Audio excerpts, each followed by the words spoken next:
Eu quero convidar você a abrir a sua Bíblia em Gênesis capítulo 5. Hoje nós vamos pensar aí sobre o capítulo 5 de Gênesis, do versículo 1 ao 32. Então é um texto um pouco longo, eu peço a sua atenção para que a gente leia. Esse é aquele tipo de momento que a gente chega no nosso plano de leitura, às vezes, ou na leitura que a gente está fazendo do livro, e a gente fala, vou pular essa parte, ela não é tão importante. É uma genealogia, né? Então a gente costuma, às vezes, não dar tanta importância para os nomes, para as informações, mas fique comigo que você vai ver que existe algo importante aqui nesse texto. Gênesis 5, do 1 ao 32. Este é o livro da genealogia de Adão. No dia em que Deus criou o ser humano, a semelhança de Deus o fez. Deus os criou, homem e mulher, os abençoou e lhes deu o nome de ser humano no dia em que foram criados. Adão viveu 130 anos e gerou um filho à sua semelhança, conforme a sua imagem. Ele deu o nome de Sete. Depois que gerou esse filho, Adão viveu 800 anos e teve filhos e filhas. Todos os dias da vida de Adão foram 930 anos e morreu. Sete viveu 105 anos e gerou Enos. Depois que gerou Enos, Sete viveu 807 anos e teve filhos e filhas. Todos os dias de Sete foram 912 anos e morreu. Enos viveu 90 anos e gerou Cainã. Depois que gerou Cainã, Enos viveu 815 anos e teve filhos e filhas. Todos os dias de Enos foram 905 anos e morreu. Cainã viveu 70 anos e gerou Maalalel. Depois que gerou Maalalel, Cainã viveu 840 anos e teve filhos e filhas. Todos os dias de Cainã foram 910 anos e morreu. Maalalel viveu 65 anos e gerou Jared. Depois que gerou Jared, Maalalel viveu 830 anos e teve filhos e filhas. Todos os dias de Maalalel foram 895 anos e morreu. Jared viveu 162 anos e gerou Enoque.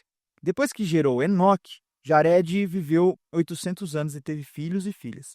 Todos os dias de Jared foram 962 anos e morreu. Enoque viveu 65 anos e gerou Metusalém.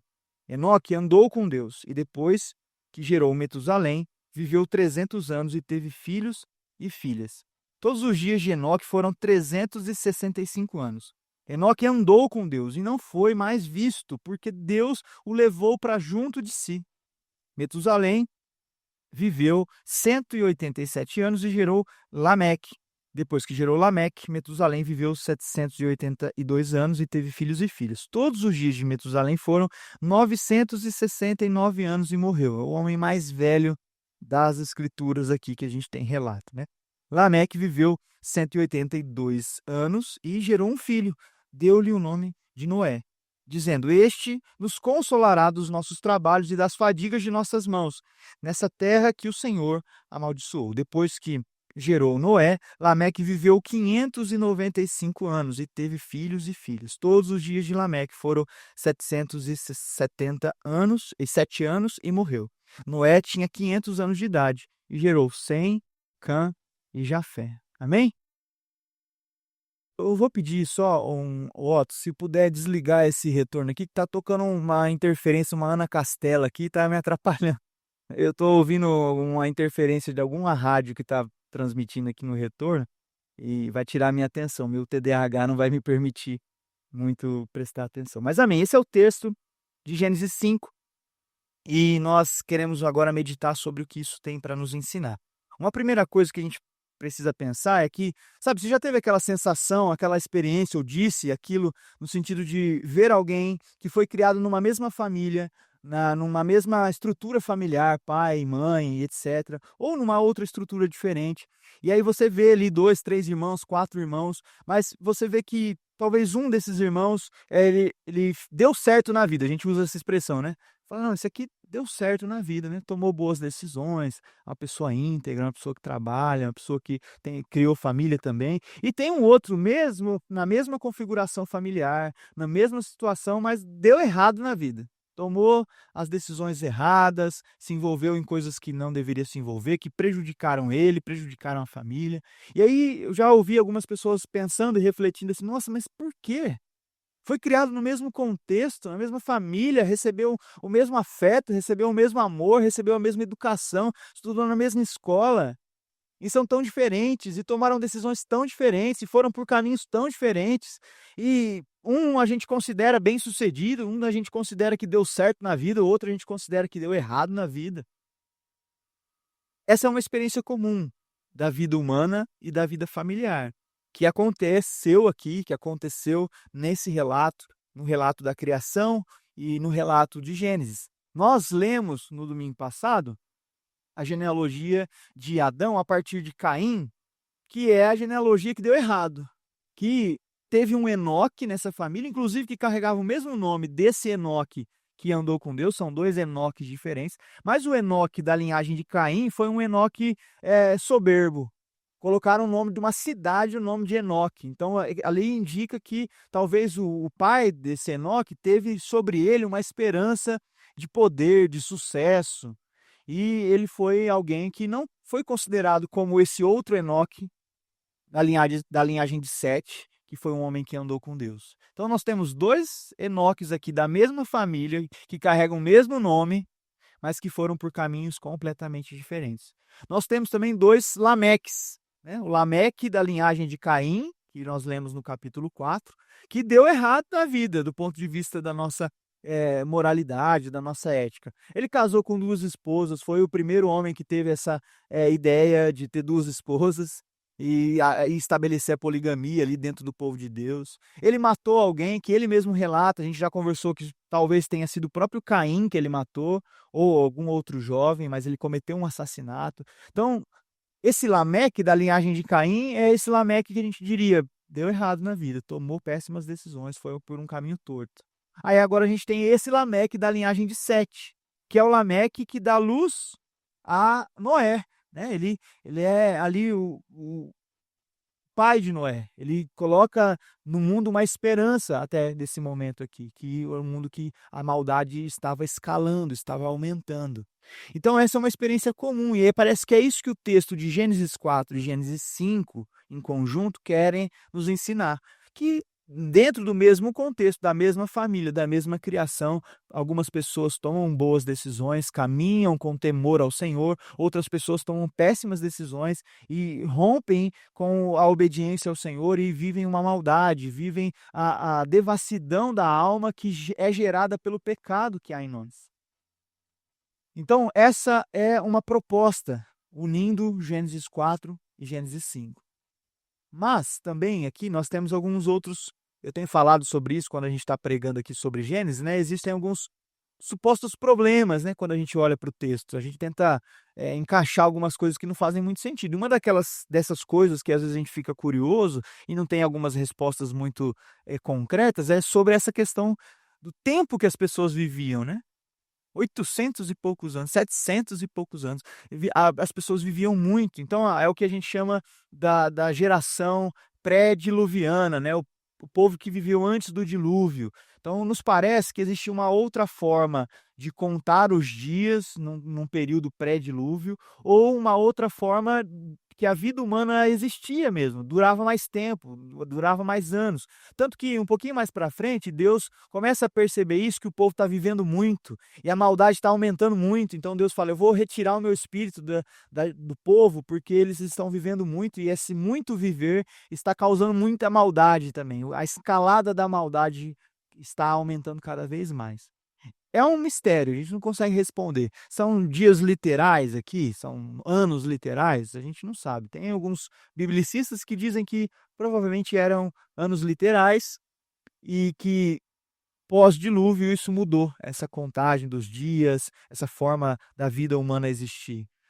Tem gente que procura simbologias. Em cada idade aqui, né, a gente fica, tem teólogo, biblicista por aí que fica tentando buscar simbologia, conectar os números, que é o número da perfeição, que é o número daquilo, o número da... É uma numerologia para tentar explicar toda essa diferença da idade aqui do pessoal.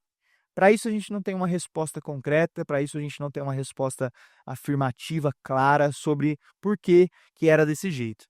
Mas o foco aqui do texto não é esse, não é a quantidade de anos que as pessoas viviam, é sobre justamente essa escalada da maldade. Se você vai perceber, inclusive nos próximos domingos, que nós estamos falando de uma humanidade que foi criada à imagem de Deus, mas o pecado entrou, e quando o pecado entrou, a maldade começou a escalar cada vez mais maldade, cada vez mais perversidade. Algumas pessoas, como Enoque e Noé, aqui nesse relato, foram pessoas íntegras. Enoque, a ponto de ter sido transladado, tomado, Deus tomou ele para si, de tanto que esse homem andava com Deus, amava a Deus. Mas a grande maioria das pessoas se entregaram à maldade, a maldade vai avançando, até que nós chegamos então na narrativa do dilúvio, que é essa tentativa de Deus, essa ação de Deus para resetar a humanidade, para parar essa escalada da maldade. Mas o que eu quero destacar nessa manhã, em relação a esse texto, é que aqui, desde já, mesmo que a maldade esteja escalando nessa narrativa, mesmo que a gente olhe para essa geração de Adão que vai crescendo e a maldade vai crescendo junto, há esperança para a humanidade. Talvez nos nossos dias a gente tenha dificuldade de falar essa frase, né? Eu vejo às vezes as pessoas nas redes sociais ou nos noticiários, a gente vê cada coisa terrível, né? Terrível. Ontem a gente estava comentando sobre uma notícia que saiu, eu não lembro agora em que estado foi, de um homem que se envolvia com a igreja, se envolvia com a comunidade, era o tio da igreja, sabe? Aquele tio que todas as crianças gostam, que brinca, que vai, e descobriram que esse homem estava abusando das crianças da igreja, né? Tirando foto, fazendo vídeos das crianças, divulgando isso, né, para os amigos. Então, sabe, e a gente olha para uma notícia como essa e fala: não tem esperança para a humanidade. Não tem. É por isso que algumas pessoas preferem amar mais os animais de estimação do que as pessoas, os humanos, às vezes, né? O que é um erro, é uma distorção do nosso amor também. O ser humano não foi criado para amar mais o animal do que o outro ser humano, que é a sua imagem e sua semelhança. Mas a gente fica desesperançoso, a gente fala: não tem como. Não tem como. A maldade só está escalando cada vez mais. Mas a Bíblia, de Gênesis a Apocalipse, está tentando nos ensinar: há sim esperança para a humanidade. Há sim esperança para a humanidade. Ainda que o mundo esteja caído, quebrado, fraturado, a maldade esteja escalando cada vez mais, há uma esperança para a humanidade. Você crê nisso? Há esperança para a humanidade. E nós precisamos crer nisso, nós precisamos orar por isso, nós precisamos nos levantar, inclusive, como sal e luz dessa terra, para que sejamos uma expressão dessa esperança que há na humanidade através de nós. Amém? E eu quero falar para você no que consiste a esperança da humanidade. Se há esperança para a humanidade, esse texto nos mostra no que consiste isso. Qual é a esperança da humanidade? Como podemos ainda ter esperança numa humanidade que vive cada vez mais escalando o mal? Uma outra observação antes de falarmos do que consiste a humanidade, ou a esperança da humanidade, é a expressão aqui que nós vemos, né, no versículo 3, que Adão viveu 130 anos e gerou um filho à sua imagem, conforme a sua semelhança. Em contraste com Gênesis, né, capítulo 1 e 2, que nós vemos que Deus criou o homem à sua imagem e semelhança, aqui nós temos também, como parte dessa escalada da maldade, da explicação do porquê que nós herdamos o pecado de Adão, que a partir de Adão, ele foi gerando filhos à sua imagem, ou seja, a imagem de Adão é uma imagem já distorcida, já é uma imagem quebrada, não é mais a imagem perfeita de Deus, não é mais a imagem e semelhança de Deus que carrega virtudes, perfeições, que são claras em Deus e que são transmitidas em nós. Agora, a partir de Adão, nós somos criados e reproduzidos à imagem e semelhança de Adão, que tem uma alma boa, que carrega parte da imagem de Deus, mas que também carrega parte do pecado. E essa batalha começa a ser explicada aqui. Nós temos uma luta entre a imagem de Deus que está em nós e a imagem de Adão que está em nós. E nós vemos essa luta acontecendo. Tenho certeza que você vê essa luta acontecendo no dia a dia. Às vezes você está vivendo a sua vida, os seus relacionamentos, e você vê que algumas expressões da sua vida, dos seus relacionamentos, têm a ver com Deus, falando: isso aqui é de Deus. Eu agi desse jeito porque Deus agiu em mim, porque a expressão de Deus, a imagem de Deus se manifestou em mim. Mas tem hora que você faz umas coisas que você fala assim: isso aqui foi Adão. Isso aqui foi Adão que fez, foi o velho homem, foi a carne. Eu xinguei, eu maltratei, eu ofendi. E nós vivemos essa dinâmica, esse cabo de guerra, sabe? Deus nos puxando para a sua imagem, Adão nos puxando para a imagem dele. E essa guerra acontece dentro de nós, e a escalada da maldade não está na sociedade, irmãos. É isso que nós precisamos entender. A espiritualidade bíblica reformada nos diz que a escalada da maldade está em nós, está dentro de nós. E se nós não controlarmos essa escalada da maldade com o Espírito Santo, com a palavra de Deus, com as virtudes do reino, com as bem-aventuranças, essa maldade vai escalar aqui dentro, a ponto de se expressar externamente. Então, esse é um detalhe do texto também que nos explica essa nossa escalada da maldade. Agora, no que consiste a esperança da humanidade? No que consiste a esperança? Como nós podemos gerar esperança na humanidade, ter esperança na humanidade? Eu quero falar sobre 3 coisas no que consiste a esperança da humanidade. A primeira delas é no relacionamento com Deus. A vida de Enoque aqui está no meio dessa escalada de maldade, está no meio dessa narrativa não à toa. Enoque nos mostra que a esperança da humanidade está no relacionamento com Deus. Quando nós andamos com Deus, quando nós amamos a presença de Deus. Enoque não é um homem conhecido pelos seus resultados, não é um homem conhecido pela sua produtividade, não é um homem conhecido pelas suas falhas, pelos seus defeitos, pela sua resistência com Deus.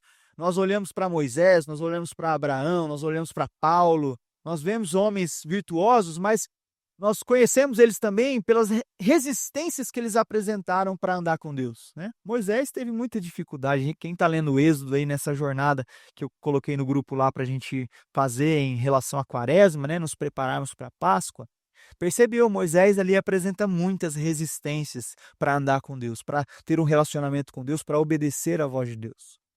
Enoque não é conhecido pelas suas resistências, não é conhecido pelos seus feitos, pelas suas virtudes. Ele está na galeria dos heróis da fé, não pelo que ele fez. Noé construiu uma arca, Moisés libertou o povo, Abraão foi o pai da fé, Paulo foi o maior missionário do período apostólico. E Enoque, o que ele fez? Andou com Deus. A Bíblia não fala dos feitos de Enoque. A Bíblia não fala sobre as coisas que ele fez para Deus e por Deus. A Bíblia fala do amor que ele tinha pela presença de Deus. E a esperança da humanidade, irmãos, não está naquilo que nós podemos fazer em nome de Deus. Está no nosso relacionamento com Deus. Porque muitas pessoas fazem muitas coisas em nome de Deus, na prerrogativa de dizer que está fazendo por Deus, mas na verdade estão fazendo pelos seus próprios interesses e benefícios pessoais. Muitas pessoas estão falando que fazem coisas para Deus, na obra de Deus, mas estão, na verdade, buscando o seu próprio reconhecimento. Os homens e mulheres que realmente trarão esperança para a humanidade são os homens e mulheres que se relacionam profundamente e intensamente com Deus, são amigos de Deus, gostam da presença de Deus, têm prazer na presença de Deus, se deleitam na presença de Deus.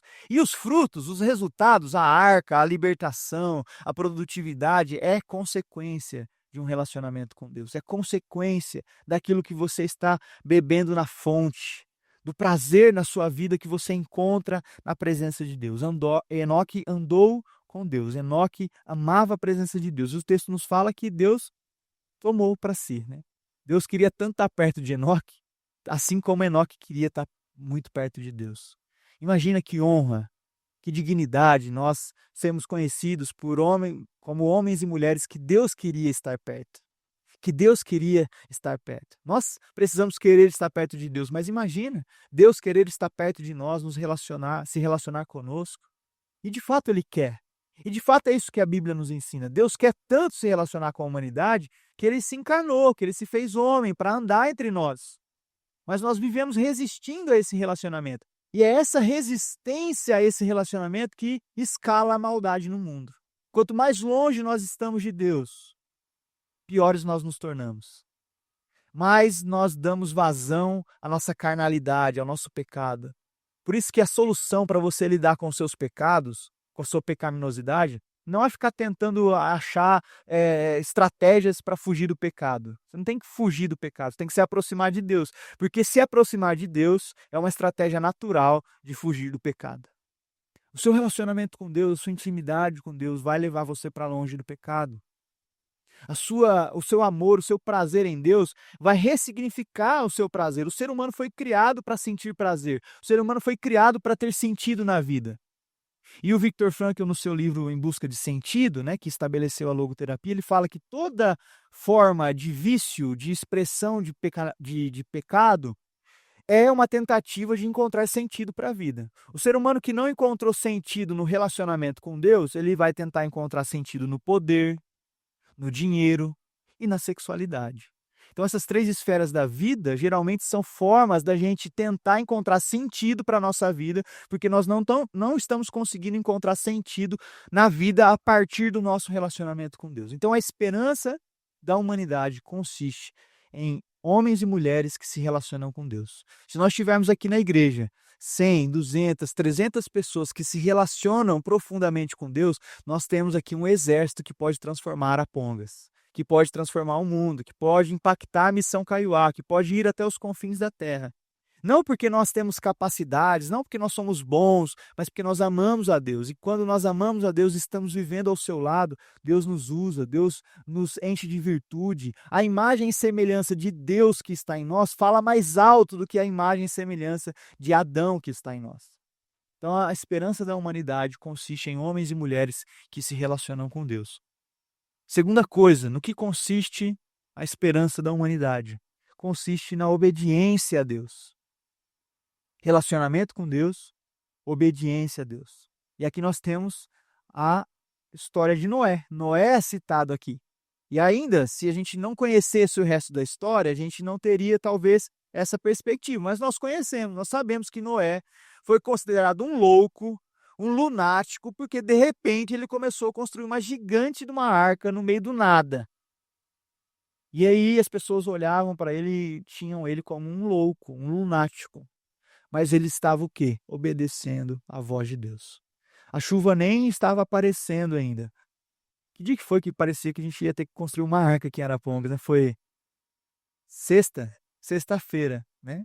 Sexta-feira. Não tinha aparecido nenhuma nuvem tão carregada como apareceu sexta-feira. E Noé já estava obedecendo a Deus, construindo uma arca. Porque Noé se moveu não por aquilo que ele podia ver, não por aquilo que ele talvez tinha de ideia. Noé se moveu pela palavra de Deus. Deus disse que ia chover. Deus disse que ia acontecer. Deus ordenou que ele construísse uma arca. Deus ordenou que ele salvasse a sua família, ele e a sua família. E ele obedeceu. Ainda que ele não visse as coisas que estavam para acontecer, ainda que ele tinha dúvida, eu imagino Noé lá construindo a arca, né, batendo prego lá e estabelecendo toda a estrutura da arca, falando assim: gente, o que que eu estou fazendo? Não tem nem sinal de uma lua assim na cabeça dele. Como que eu vou colocar tanto animal aqui dentro, né? Como que eu vou organizar tudo isso? Mas ele continuou agindo em obediência, obediência, obediência. Então, a esperança da humanidade também consiste em homens e mulheres que obedecem a Deus. Sabe, gente que não está muito preocupada no como, mas está preocupada com o que fazer a partir do que Deus falou. Então, se Deus falou, exemplo, tá? Para ir para a missão Kaiowá. Ah, como eu vou? Não sei, eu vou obedecer a Deus, eu vou dar o passo de fé, eu vou obedecer a Deus. Como Deus vai me usar lá? Eu não sei. Deus mandou eu ir, eu estou indo, estou obedecendo. Deus mandou eu fazer algo, eu faço, eu obedeço, ainda que as circunstâncias parecem que não estão favoráveis para acontecer aquilo que Deus falou que aconteceria. Mas eu obedeço, eu ajo, eu existo, eu me movo a partir daquilo que Deus me fala. Obediência. A esperança da humanidade consiste em homens e mulheres que obedecem a Deus. Ainda que obedecer a Deus possa gerar em você sofrimento, dor, dificuldade, uma reputação. Noé teve uma reputação péssima aqui, até começar a chover. Mas quando começou a chover, quem era o louco? Quem era o lunático? Aquele que obedeceu a Deus ou aquele que duvidou da palavra de Deus? Aquele que continuou vivendo a sua vida como se nada tivesse acontecendo? Então, obedecer a Deus às vezes vai custar para você, sua saúde, você vai se sentir mal. A Bíblia não promete para nós uma vida confortável, saudável, em obediência a Deus. Muito pelo contrário. Obedecer a Deus nos trará, às vezes, aflições, dificuldades, mas nós nos alegramos nessas coisas, porque enquanto estamos vivendo essas aflições, essas dificuldades, nós percebemos a mão de Deus agindo em nós, a graça de Deus se manifestando, o amor de Deus se manifestando em nós. Então, continue obedecendo a Deus. Continue obedecendo a Deus, ainda que esteja doendo, ainda que esteja difícil, ainda que você não esteja vendo a nuvem. Continue obedecendo ao Senhor. A esperança da humanidade consiste em obediência a Deus. E uma última coisa, irmãos, que é muito importante, e eu não poderia deixar de fazer essa conexão, é que a esperança da humanidade está em Cristo, porque Ele é a expressão dessas duas coisas. Ele é a expressão do relacionamento com Deus e Ele é a expressão da obediência a Deus. Então, você pode ser alguém que anda com Deus, você pode ser alguém que obedece a Deus. E eu diria que não tem como você andar com Deus e obedecer a Deus sem perceber que você faz isso a partir do Cristo, a partir do que Cristo fez, porque Ele é uma expressão de relacionamento com Deus. Nós sabemos, nós lemos nas Escrituras que Cristo, enquanto estava aqui na terra, se relacionava intensamente com seu Pai, amava estar na presença de Deus. Passou 40 dias no deserto, orando, jejuando, se relacionando com o Pai. Toda vez que ia tomar uma decisão importante, ia escolher os seus discípulos, ia para uma outra cidade, o texto nos diz, a Bíblia nos mostra nos evangelhos que Jesus passava a madrugada orando, buscando a Deus. Quando ele estava sofrendo, porque ele tinha que obedecer a Deus e ir até a cruz, e Jesus, o próprio Cristo, estava sofrendo, ele vai lá e ora. Ele chora. Ele fala: Senhor, se possível, afasta de mim esse cálice. Mas ele não deixa de obedecer a Deus. Então, Cristo é a expressão do verdadeiro relacionamento com Deus e da verdadeira obediência a Deus. Por isso que a esperança da humanidade consiste em Cristo. Porque tem gente que pode ser boa pessoa, pode fazer coisas boas, frutificar, produzir na terra, mas que estão distantes do Cristo. E essas pessoas também não são a esperança da humanidade, só porque fazem boas ações. Porque a esperança da humanidade também e principalmente está em Cristo, naqueles que confessam Cristo como seu Senhor e como seu Salvador, daqueles que amam a Cristo, daqueles que percebem que a nossa relação com Deus passa por Cristo. Deus nos vê através de Cristo, e porque Ele nos vê através da obediência de Cristo, do relacionamento de Cristo, é que Ele nos ama.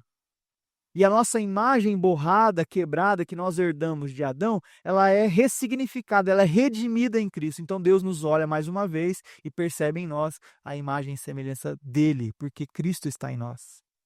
Então, você precisa, eu preciso, nós precisamos de esperança para a humanidade. Nós podemos ser a esperança para a humanidade, desde que sejamos pessoas que se relacionam com Deus, que não usam Deus como um mecanismo, um meio para atingir os meus fins, mas que ama a presença de Deus.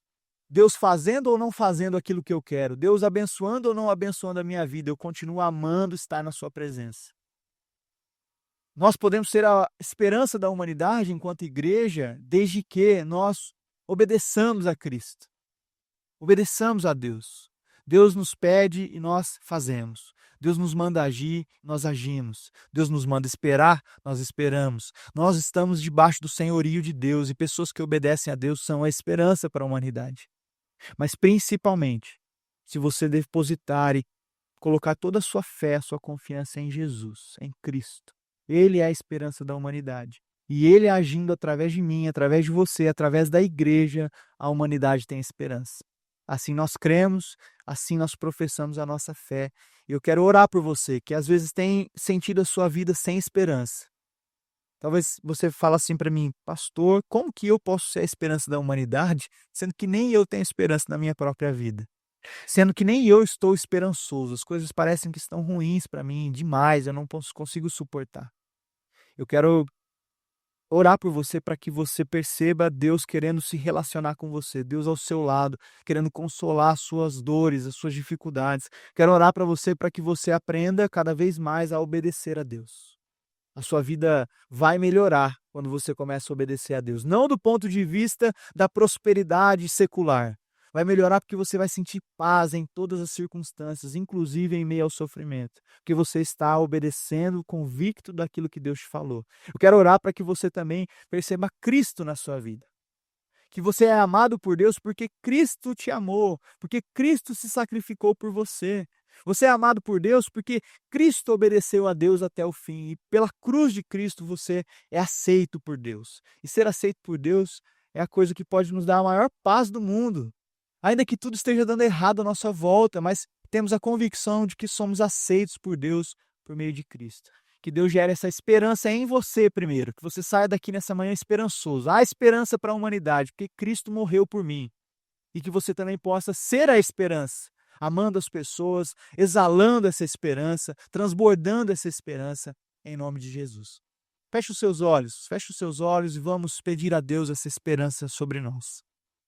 Senhor, nós te bendizemos e queremos que o Senhor gere em nós cada vez mais uma necessidade, um prazer de estar na tua presença, Senhor. Muitas vezes nós nos afastamos, nos distraímos com tantas coisas, Senhor, damos valor em tantas outras coisas, e às vezes nós nos perguntamos ainda por que a minha vida está tão triste, tão desanimada, tão sem esperança. E muitas vezes nós não percebemos que nós estamos cavando essa própria cova, nos afastando do Senhor cada vez mais.